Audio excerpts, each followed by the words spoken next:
నమస్తే. నేను సిరి. సమంత, నాగచైతన్య ఈ కపుల్ గురించి వాళ్ళ పెళ్ళికి ముందు, వాళ్ళ తర్వాత అంటే డివోర్స్ తీసుకున్న తర్వాత కూడా ఇప్పటికీ ఇద్దరి గురించి మనము సోషల్ మీడియాలో మాట్లాడుతూనే ఉన్నాం. అయితే ఇప్పటి వరకు ఏంటంటే వీళ్ళు ఎందుకు డివోర్స్ తీసుకున్నారనే అంశం అయితే ఇప్పటికి ఎవరికీ తెలీదు. కానీ మొట్టమొదటిసారి నాగచైతన్య గారు మాత్రం ఒక ఇంటర్వ్యూలో తను ఎందుకు విడాకులు తీసుకోవచ్చిందనే దాని మీద ఒక క్లారిటీ అయితే ఇవ్వడం జరిగింది. దానికి సంబంధించి మరిన్ని వివరాలు మనకు తెలియజేయడానికి మనతో పాటు ఉన్నారు ప్రముఖ సీనియర్ జర్నలిస్ట్ యజ్ఞమూర్తి గారు.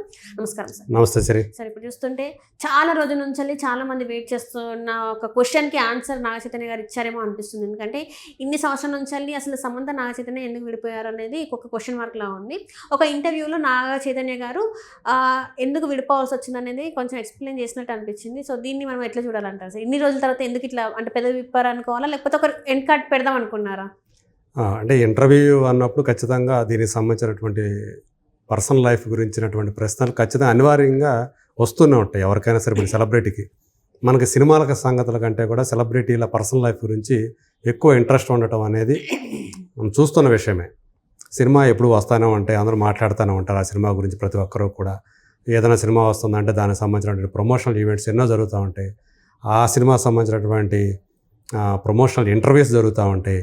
ఇవన్నీ ఒక ఎత్తు అయితే ఇవన్నీ కూడా రెగ్యులర్గా వచ్చాయి కాబట్టి సో దీనికంటే కూడా వాళ్ళ సంబంధించి ఏదైనా కనుక పర్సనల్ మ్యాటర్ ఏదైనా ఉంటే కనుక లైఫ్లో దానికి సంబంధించి ఎక్కువ ఇంట్రెస్ట్ చూపించడం అనేది ప్రతి మనిషిలో ఉండేటువంటి ఒక సహజమైనటువంటి గుణం అనుకోవాలి. క్యూరియాసిటీ, ఆ కుతూహలం అనేది ఖచ్చితంగా ఉంటుంది, అది తెలుసుకోవాలనే కుతూహలం.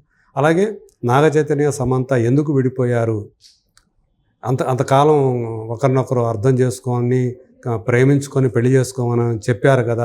పెళ్లి చేసుకున్నప్పుడు జీవితం గడిపారు, తర్వాత ఎందుకు విడిపోయారు, ఇదంతా ఒక క్వశ్చన్ మార్క్. సో అయితే ఎందుకు విడిపోయారు అనే దాని గురించి మాత్రం ఇప్పుడు కూడా నాగచైతన్య ఏమీ క్లారిటీ ఏమి ఇవ్వలేదు. కాకపోతే ఆ విడిపోయేటప్పుడు మాత్రం తాము అనేక సార్లు చర్చించుకున్నాము దాని గురించి, ఇక కలిసి ఉండలేము అని చెప్పి నిర్ధారించుకున్న తర్వాతే మేము విడిపోయాము. ఎందుకంటే ఒక విడిపోవటం అంటే చిన్న విషయం కాదు. నేను కూడా ఒక బ్రోకెన్ ఫ్యామిలీ నుంచే వచ్చాను అని కూడా అతను చెప్పాడు, తెలుసు కదా. అంటే తన తండ్రి తన తల్లి విడిపోయారు. సో ఇద్దరు కూడా రెండో వివాహాలు చేసుకున్నారు. మన అందరికీ తెలుసు రామానాయుడు గారి కుమార్తె లక్ష్మిని ఈయన వివాహం చేసుకున్నాడు. అంటే సురేష్ బాబు వెంకటేష్ వాళ్ళ చెల్లెల్ని లక్ష్మిని ఈయన వివాహం చేసుకున్నాడు నాగార్జున. అయితే వాళ్ళ వైవాహిక జీవితం ఎంతో కాలం నిలవలేదు. నాగచైతన్య పుట్టిన తర్వాత కొద్ది రోజులకే పొరపత్యాలు వచ్చాయి. అది ఏదైనా కానివ్వండి, మొత్తానికి విడిపోయారు. సో ఎవరి జీవితం వాళ్ళు గడుపుతున్నారు. అయినప్పటికీ కూడా నాగచైతన్య అటు ఇద్దరికి కూడా, తన తల్లి ఫ్యామిలీకి కూడా తను ఇప్పటికీ విలువ ఇస్తూ ఉంటాడు. తన తండ్రి ఫ్యామిలీకి ఎంత విలువిస్తాడో తల్లి ఫ్యామిలీకి కూడా అంత విలువిస్తాడు. తను హైదరాబాద్లో ఉంటాడు, తల్లి ఏమో చెన్నైలో ఉంటుంది. ఫ్రీక్వెంట్గా చెన్నైకి వెళుతూ ఉంటాడు, తల్లిని కలుస్తూ ఉంటాడు. కాబట్టి అతనికి ఆ బ్రోకెన్ ఫ్యామిలీలో ఉండేటువంటి పరిస్థితి తెలుసు. అందువల్ల అతనికి తన జీవితం కూడా అలా ఒక బ్రోకెన్ ఫ్యామిలీ అవ్వాలని చెప్పేసి అతను కోరుకోడు. బట్ రకరకాల బయట అనేక రకాలుగా అనుకుంటూ ఉంటారు. ఇటు ఏమో అక్కినేని ఫ్యాన్స్ వచ్చేసి సమంతాని ట్రోల్ చేయటం, సమంత ఫ్యాన్స్ వచ్చి నాగచైతన్య ట్రోల్ చేయటం. ఆ నెగిటివిటీ అనేది రెండు వైపులా కూడా బాగా జరిగింది విడిపోయిన తర్వాత. ఎందుకు విడిపోయారని రకరకాలుగా దాన్ని ఒక రకంగా చెప్పాలంటే పోస్ట్ మార్టం చేశారు. ఏవో రకరకాల థియరీలు బయటకు వచ్చాయి.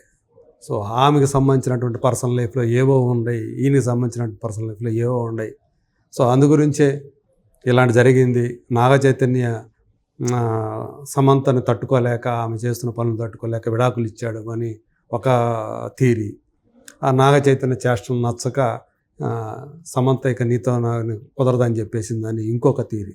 ఇలా ఎవరికి తోచిన థియరీలు వాళ్ళు మాట్లాడుకున్నారు సోషల్ మీడియాలో. వాళ్ళిద్దరిది కూడా అదే ఇప్పటికీ కూడా స్టిల్ ఇంతకాలం అయినప్పటికీ కూడా వాళ్ళు విడిపోయి ఇప్పటికీ కూడా వాళ్ళది ట్రోలింగ్ మెటీరియల్గాను, లేకపోతే ఇప్పటికీ ఒక వార్తల్లో విషయంగానో ఉంటూ వస్తూనే ఉంది. సో తను మూవ్ అయిపోయాడు జీవితంలో, ఇంకొక పెళ్లి చేసుకున్నాడు ఇప్పుడు శోభిత అని. తను కూడా ఒక నటే. ఆమెతోటి విడిపోయిన తర్వాత శోభితతోటి వాళ్ళ కలిగిన పరిచయం అది ప్రేమగా మారింది. ఇద్దరు ఒకరినొకరు అర్థం చేసుకొని పెళ్లి చేసుకున్నామని చెప్పారు. శోభిత తన లైఫ్కి హీరో అని చెప్పేసి తను మాట్లాడాడు, చైతు మాట్లాడాడు. అలాగే నేను ఇంట్లో బుజ్జి తల్లి అని పిలుస్తున్నానని చెప్పేసి కూడా చెప్పుకున్నాడు. ఆ బుజ్జి తల్లి అనేది తండేల్ సినిమాలో సాయి పల్లవిని తను పిలుచుకున్నటువంటి పేరు. ఆమె పేరు సత్య అయినప్పటికీ కూడా సత్య అని పిలవడం అది ఒక్క రాజుకు మాత్రమే ప్రత్యేకమైనటువంటి పిలుపు. ఎవరు కూడా ఆమెని ఈవెన్ తన కన్న తల్లి కానీ లేదా ఇంకొక అత్త వీళ్ళు కానీ ఎవరు కూడా బుజ్జి తల్లి అంటాను ఒప్పుకోదు. అది కేవలం రాజుకు మాత్రమే పరిమితం చేస్తుంది. రాజు మాత్రమే అనాలా బుజ్జి తల్లి అని. సో అలాంటి ఆ పేరుని నేను శోభితని అలా పిలుచుకుంటూ ఉంటాను అని చెప్పేసి తను చెప్పుకున్నాడు. మేబీ ఆమె ప్రస్తుతానికి అతను శోభితని అంతగా ప్రేమిస్తున్నాడు అని చెప్పేసి అనుకోవాలి. వాళ్ళిద్దరూ కూడా ప్రస్తుతం అదేదో కొత్తగా పెళ్ళి అయింది కాబట్టి ఆ మాత్రం ఉంటుందిలే అని చెప్పేసి కొంతమంది అనుకోవచ్చు. అయితే వాళ్ళిద్దరూ ఏమీ చిన్నపిల్లలు కాదు. శోభిత కూడా చిన్నపిల్ల ఏం కాదు. ఆమె చాలా ప్రపంచాన్ని చూసేసింది. ఇంగ్లీషు వెబ్ సిరీస్ చేసింది, హిందీ వెబ్ సిరీస్ చేసింది, అలాగే తెలుగు సినిమాలు చేసింది.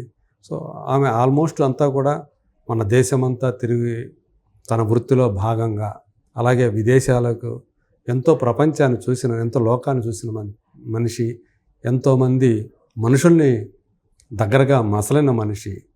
సో ఆమె ఏదో కేవలం మోజుతోటి ఈయన పెళ్లి చేసుకుందా అని చెప్పేసి మనం అనుకోవడానికి లేదు, లేదా ఏదైనా ఆస్తి కోసం పెళ్లి చేసుకుందని చెప్పి అనుకోవడానికి లేదు. ఆమె కూడా నటిగా బాగానే సంపాదించుకుంటుంది. సో ఆమెకంటూ ఆమె ఎప్పుడో ఎక్స్ మిస్ ఇండియా ఆమె. సో వాళ్ళది కూడా విశాఖపట్నంలో ఒక పేరు పొందినటువంటి కుటుంబమే. సో మొత్తానికి వాళ్ళు ఒకరినొకరు ఇష్టపడ్డారు. నాగార్జున కూడా దాన్ని యాక్సెప్ట్ చేశారు. ఆయనకు కూడా ఆమె బాగా నచ్చిందని చెప్పేసి తను కూడా నాగార్జున గారు కూడా చెప్పారు. సో ఏదేమైనప్పటికీ కూడా సమంతతోటి ఈయన తీసుకున్నటువంటి విడాకుల విషయం, అదే సమంతని అభిమానించి ఆరాధించే వాళ్ళు మాత్రం నాగ చైతన్యని ఎప్పటికీ తప్పు పడుతూ ఉంటారు. సో ఆమె తన కోసం చాలా చేసింది, చాలా సాక్రిఫైస్ చేసింది, కానీ నాగ చైతన్య ఆమెని అలా వదిలేశాడు. పైగా ఆమె అనారోగ్యానికి గురైన టైంలో వదిలేశాడు అని ఇట్లా రకరకాలుగా ఆయన్ని ట్రోల్ చేస్తూ వచ్చారు. ఆ నెగిటివిటీని ఆయన అదే చెప్తున్నాడు.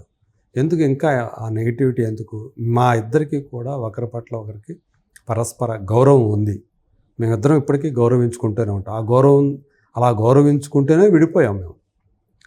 నేను అంటే ఇంతవరకు కూడా సమంత గురించి ఎప్పుడు కూడా వేరే నెగిటివ్గా ఎప్పుడు మాట్లాడలేదు. ఇంకా సమంత ఏదో ఇండైరెక్ట్గానా సరే అన్నట్టుగా అందు, కానీ ఆయన నాగ చైతన్య మాత్రం అసలు ఇండైరెక్ట్గా కూడా దాని గురించి సమంత గురించి ఆయన నెగిటివ్గా చెప్పినట్లు ఎక్కడా కూడా మనం చదవలేదు, చూడలేదు. సో ఇప్పుడు ఏదైతే ఆ ఇంటర్వ్యూలో భాగంగా తన పర్సనల్ లైఫ్ గురించి అది నిజంగా అది గుర్తు చేసుకోవటం, దాని గురించి మాట్లాడాల్సి రావటం ఎవరికైనా సరే కొంచెం ఇబ్బందిని కలిగించేటువంటి విషయం అది. సో అప్పటికీ కూడా తను జాగ్రత్తగానే ఆ ఇష్యూని అక్కడ డీల్ చేసి మేమిద్దరం అనేక సార్లు చర్చించుకున్న తర్వాతే పరస్పర అంగీకారంతోనే విడిపోయాము. సో ఎవరి జీవితం వాళ్ళది, దాన్ని మిగతా వాడు కూడా గౌరవించండి.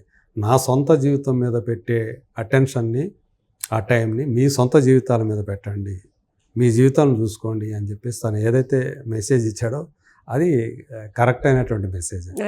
సో ఎవరి పర్సనల్ లైఫ్ వాళ్ళది, ఎవరి పర్సనల్ స్పేస్ వాళ్ళది, దాన్ని అలాగే గౌరవించాలి. Right. Thank you so much. Thank you.